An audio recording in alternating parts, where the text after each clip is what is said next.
This is known as a card cascade or a card waterfall. Of course, this one is fake because I'm using a gimmick deck, but here is how a real one looks like.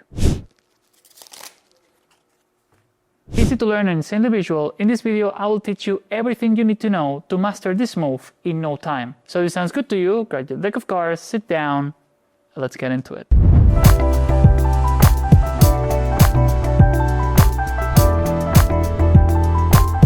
So before we get into this tutorial, in case you're wondering what's the gimmick deck I'm using, this is known as electric deck. The mechanism is super simple. It's just cards stitched to one another with one thread that goes from one side of the card to the other that allows us to consequently drop the cards in this waterfall shape that looks pretty convincing. This can be found in any magic shop, but if you're interested, I'm already preparing a tutorial on how to create your own electric deck from scratch. So if I would be you, I'll make sure to be subscribed and enable the notifications to make sure to don't miss it. And now, if you want to learn it to do it like a pro and don't be dependent on a gimmick, this is how to perform the card waterfall. So to learn how to do the card waterfall or cascade, it is crucial to understand first what is allowing us to do so. And this is these air pockets that we create while bending the cards. I hope you can see it on the close camera here, but in case it's not as visible, you will now be seeing a different angle so you can all appreciate what I mean by that. What this allows us is to have air in between each card, so whenever we release them progressively, each card will be falling independently. So when we also add this upward motion, we'll create this nice vertical column that boasts this cascade that we are mentioning in the name. It is very important not only how we're gonna grab them, how we apply the pressure, making sure that we create these air pockets, and then how to gradually release it so we can create the waterfall effect. So for this tutorial, I would like to recommend you to get a deck of cards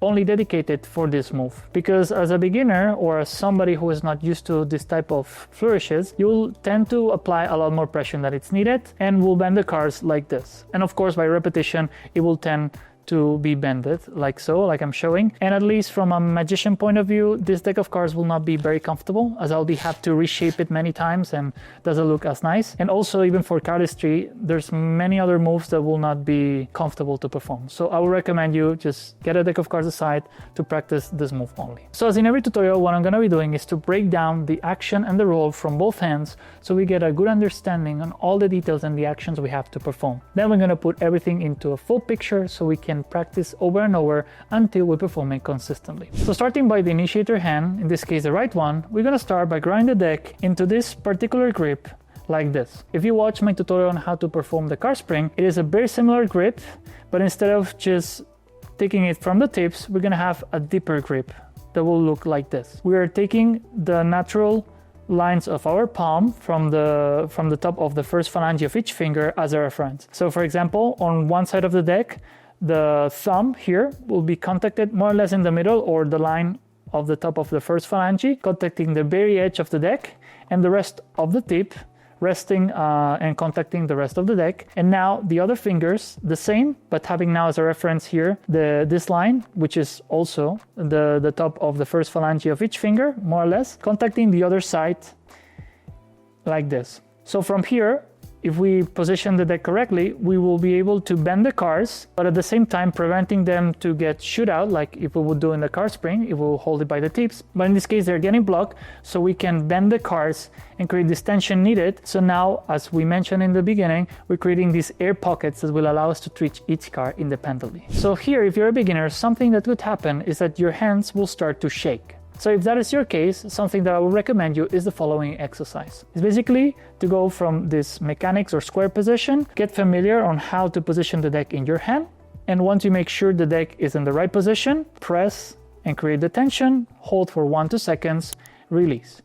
And go back and forward like this until your hand and your muscles will get accustomed and will not be shaking anymore whenever you apply this pressure like this. So now, as we can see, these air pockets will be very useful for us, but here we need to understand how to start releasing the cards gradually, so each one will start to fall in this coordinated way until we finish with the whole deck. And for that, I will recommend you to go with your left hand already, even though we're gonna later talk about on how we're gonna collect the cards. But basically, is just get your hand, your collector hand below, and start to understand how to gradually release the pressure so that all the cards will start to get one by one falling down. And by the way, when I say one by one, I don't mean literally one by one, because as you will see, it is almost impossible to do it exact. But what's important here is to build this progressive release that will allow you then to, when we have the upward motion, to create this nice looking column that will make the waterfall effect. So this is one of the actions where I could give you many details and information on how I do it, but this is more kind of a feeling thing. So I would recommend you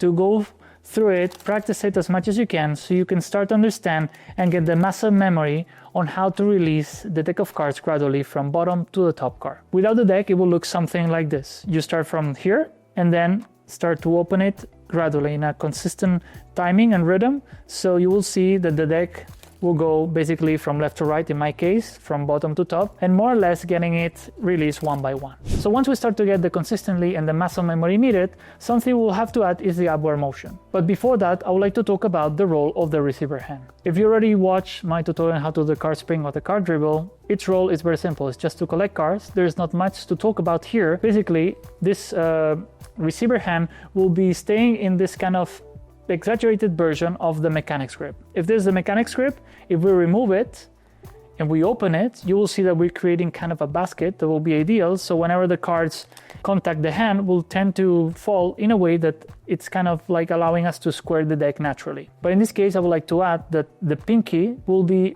slightly more vertical and less open than the rest of the fingers, because if you see that once the card drop, the pinky will prevent them to fall. If I just open it like this and I have the hand a little bit beveled where I normally have it, the cards will tend to fall, and that's not good. So we want to prevent that. Just for user reference, we start from mechanics grip, we open it a little bit and try to put our pinky slightly more vertical and less open than the rest. So whenever the cards get received or contact the hand, will tend somehow naturally square and will be stopped by the pinky finger so they don't fall. So now that we understand the role of the receiver and the initiator hand, let's talk about the upward motion that will create this waterfall effect. As you know, we are gonna create these air pockets and gradually start releasing. And here you have to coordinate these two motions, the release motion and also the upward motion. What basically we're doing here is to release the cards and gradually go up while going through the whole deck. It is very hard to show it in a slow motion, but I hope it will make sense. So we're gonna start to release the cards and at the same time go upwards. And I understand that this in the beginning will not feel as safe. So what I will recommend you is to start to get comfy by building enough distance, just the one you feel comfortable with. And understanding also how much high you should go according to how much of the deck you went through.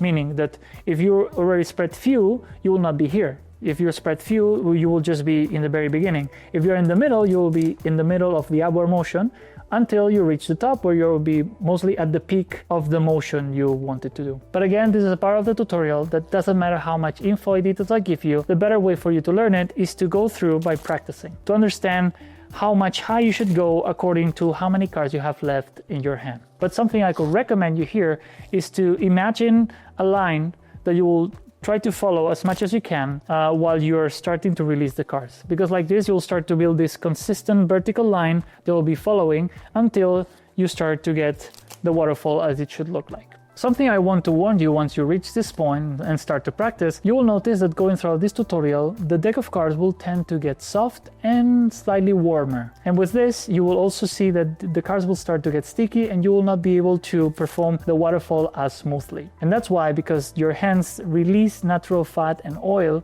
that will be spread through the cards, and because of your natural temperature, it will warm them up and start to get them sticky. So whenever you get this feeling that the card waterfall doesn't look as smooth, you will let the deck aside, just let it rest for a few minutes, and once it's cooled down, you will notice that once you recover it, its natural smooth finish will be back. So you could continue practicing until again you reach that point when you have this stickiness piling up. So now that we understand the details and the roles from each hand, it's time to put it into a sequence so we can practice it over and over. As in most of the moves, we're going to start from a mechanics grip or square deck position, then transfer it to the initiator hand, already grabbing it with the grip we described before, and from here, bend the cards, aiming to create this air pocket that we mentioned in the beginning. So once we're here, at the same time, we're gonna add our receiver hand below, so we can start release gradually, cards one by one, while at the same time going upwards in this vertical imaginary line we create here. So whenever we are about to finish the deck, we come down, collect all the cards and square back. So in all combined, it should look like this. From here, the grip, and like this. So that was the tutorial. I hope you like it. I hope you enjoy it. And if so, please don't forget to give a thumbs up. This will help me a lot. And if you like these type of tutorials, consider subscribing, as I'll be uploading many of them that will go from basic to intermediate to more advanced, so everybody will have a tutorial according to their level. And additionally, if you're interested on how to do your electric deck, you will soon find the tutorial over here, or better, subscribe so you make sure you don't miss it. And now if you want to keep learning with me, I'm letting you hear this super cool tutorial that I'm sure you will enjoy. And again, thank you so much for watching this tutorial till the end, and I hope to see you in the next one.